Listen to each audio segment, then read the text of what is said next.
This episode is brought to you by Only the Real Entertainment and Media Den Productions.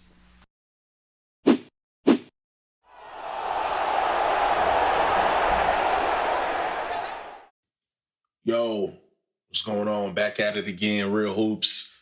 Happy y'all tuning in. If you haven't already, go ahead and subscribe. Go ahead and hit that like. We are officially up and running on YouTube. So congratulations to us over here at Real Hoops and at Media Den. Go follow us on Instagram as well, Real Hoops with the underscore. But let's get into it. All right, so here I am. It's August. And Dame is still not on my team. Now, I believe it was Wendy. He basically detailed the trade that the Blazers have offered. That the Heat have offered the Blazers. And it's around, centered around Jaime Jaquez, solid guy, 4-year guy over here at UCLA. Can contribute right away. More players and picks. So word on the street is they prefer Jaime over Jokic.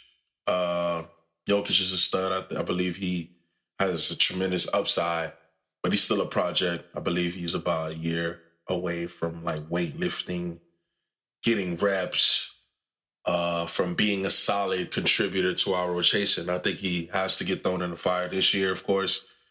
He sat out a lot of the year last year. He played a few games here, but I'm looking for him to get more reps now that he's been around, now that he's more acquainted with, the facilities, the system, more acquainted with Spo. And, just sitting on that bench for UD is going to do a lot for him as well as Lowry, savvy veterans like that we had last year. So I'm looking for him to do big things.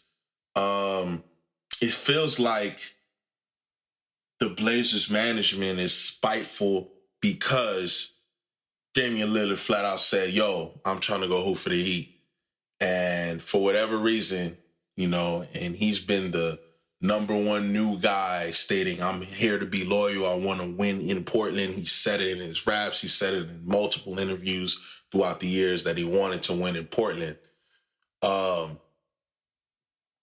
What Blazers management is doing is going to scathe pretty much the rest of the new generation, because we now have seen the one guy that was left on the market that wanted to be traded. He felt like he exhausted all his options, which I felt like he did. He put up 32 a game last season, and they were never a playoff threat to begin with. And he wants out. Now, to repay his loyalty to your city of Portland, who, to be honest, the only reason y'all were even relevant of us even thinking about you was because of one Damian Lillard. You now, of course, you want to do what's best for your franchise, but you now have held a position to almost spite Damian Lillard. Damian Lillard is going to be a professional if you do not decide to trade him, but you will have a disgruntled star. And what's that showing the rest of the young guys is that what is loyalty? For what? They could trade you. They could waive you. But the moment that you ask for things to be dictated your way, you're now demonized. You're now looked at as the bad guy. And that's why more and more guys will leave in free agency. And that's why more and more guys will ask for trades, because in the past, you guys built super teams. But the moment that the players want to build super teams like KD or LeBron, it's an issue, which I don't think it's an issue. Anyways, y'all get Dame on my team, man. If your name is not Jimmy Butler, if your name is not Bam Adebayo, you can go bye-bye, yo. Get them out of here. Don't care who you are. Love what everybody has done for the city of Miami. But we trying to win, bro. My man's Jimmy Butler, mid-30s. Bam is still young, and I'm pretty sure he will be in Miami Heat for years to come. He just exudes that Heat energy. Just being around UD all them years and being around Spoon all them years. and playing like the way he did in the playoffs and in the finals, I think that helps. Nothing but helps his confidence, and he is the Miami Heat of the future. But Jimmy, we got to maximize Jimmy, and we need a 3-level score bad, like yesterday. You replace Damian Lillard, you replace Gabe Vincent with a Damian Lillard. I believe we have a fighting chance, and we might have even beat the Denver Nuggets because of his tremendous shooting ability from all 3 levels, and his finishing at the rim as well. But we struggle with distance shooting, the thing that propelled us to the finals to begin with. So, like I said, if your name ain't Jimmy, your name ain't Bam, bye-bye. Don't give a damn. Anyways, we're going to get into real talk. We got to have a real conversation right now. So, shout out to Cam. Of course, I like to shout out my guy every time I get a chance. Want to pose a question, and I want to answer it as well. So it's rhetorical. What defines a superstar? It's kind of like that Hall of Fame thing for me. When you say a name, if it's not automatic, I don't think of you as a superstar. Well, I don't think of you as a ballot, Hall of Famer. First ballot, that is. It's only a few superstars every year. LeBron is one of the few who from age 16, I looked at him and said, hey, he's a superstar. He's the guy. What comes with being a superstar and what do you have to check off to be a superstar? I believe you have to have marketability. I believe you have to be somewhat likable. And more importantly, you have to perform on the court. That's the main important thing here. Superstars tremendously balance your chance of winning and tilt it in your favor immediately once they are in your franchise. Ain't too many that could do that. You're looking at the marketability and the endorsements of certain guys that are marketed like superstars, but they're truly not. You're just marketable. A superstar comes with the totality of it. You look at a LeBron James, superstar, no doubt in your mind. You're looking at a Kobe Bryant, God rest his soul, superstar, no doubt in mind. You're looking at, somebody who maybe hasn't won plenty, but they're a superstar, like a Kevin Durant. And you could be a superstar on the court, but off the court, no aura, not marketable, boring. Still a first ballot Hall of Famer. You're still getting after it. You just ain't a superstar. You look at a Jokic. Jokic don't give a damn about basketball. That's a job to him. Brother just won a championship. I'm looking at him winning the horse racing championship in Serbia. He looks happier. Don't give a damn about basketball. Still the best player in the world right now, but you don't give a damn about basketball. It's all right. You're a superstar on the court. You're just not a superstar all around.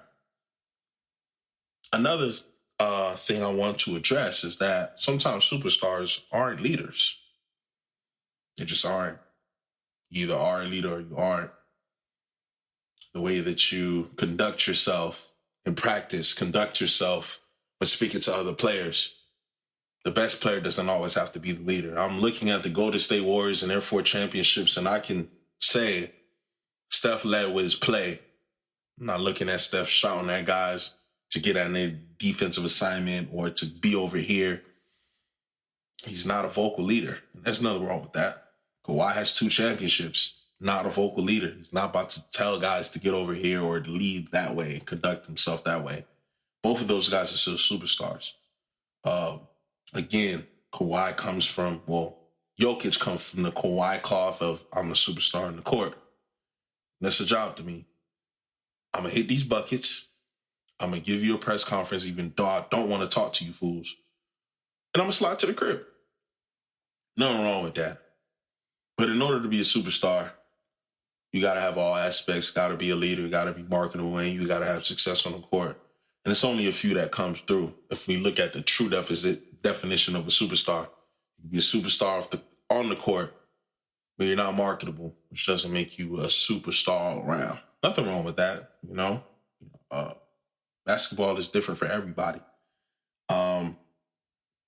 Now, CBA, it's going to start to prevent some of you guys from spending big money on multiple players. CJ McCollum got his head cracked by the Golden State Warriors, and he said, never again. Never again. So, yeah, man, it's going to be tough for some of you guys. So, these large extensions that y'all see, the Jaylen Browns of the world getting, they're still going to be available, but they're just not going to be available to multiple of you guys, which helps out the journeymen, the role players, the veterans, to get that roster spot and to rightfully fight for it, because it's no longer about the money. The money is going to the big guys. Pause. Money is going to the guys who have those superstar roles. So, not sure what that's going to do to the league. These owners ain't going to pay no huge luxury tax, because they're going to get mollywopped on the luxury tax if they decide to team up multiple guys. So, it's going to put pressure on the players. If you really want to play with a certain guy, you're going to have to take a pay cut.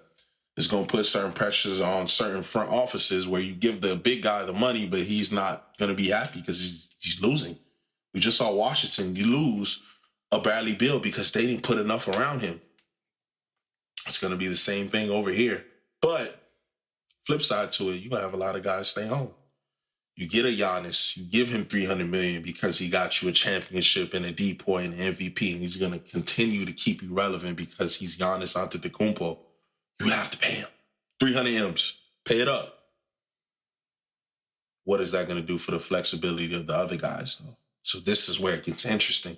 This is where it goes back to the early 2000s and in the 1990s, where you have one superstar player and one all-star level player instead of having two absolute superstar players and, a few fringe level all-star guys, where the parity of the league is in danger.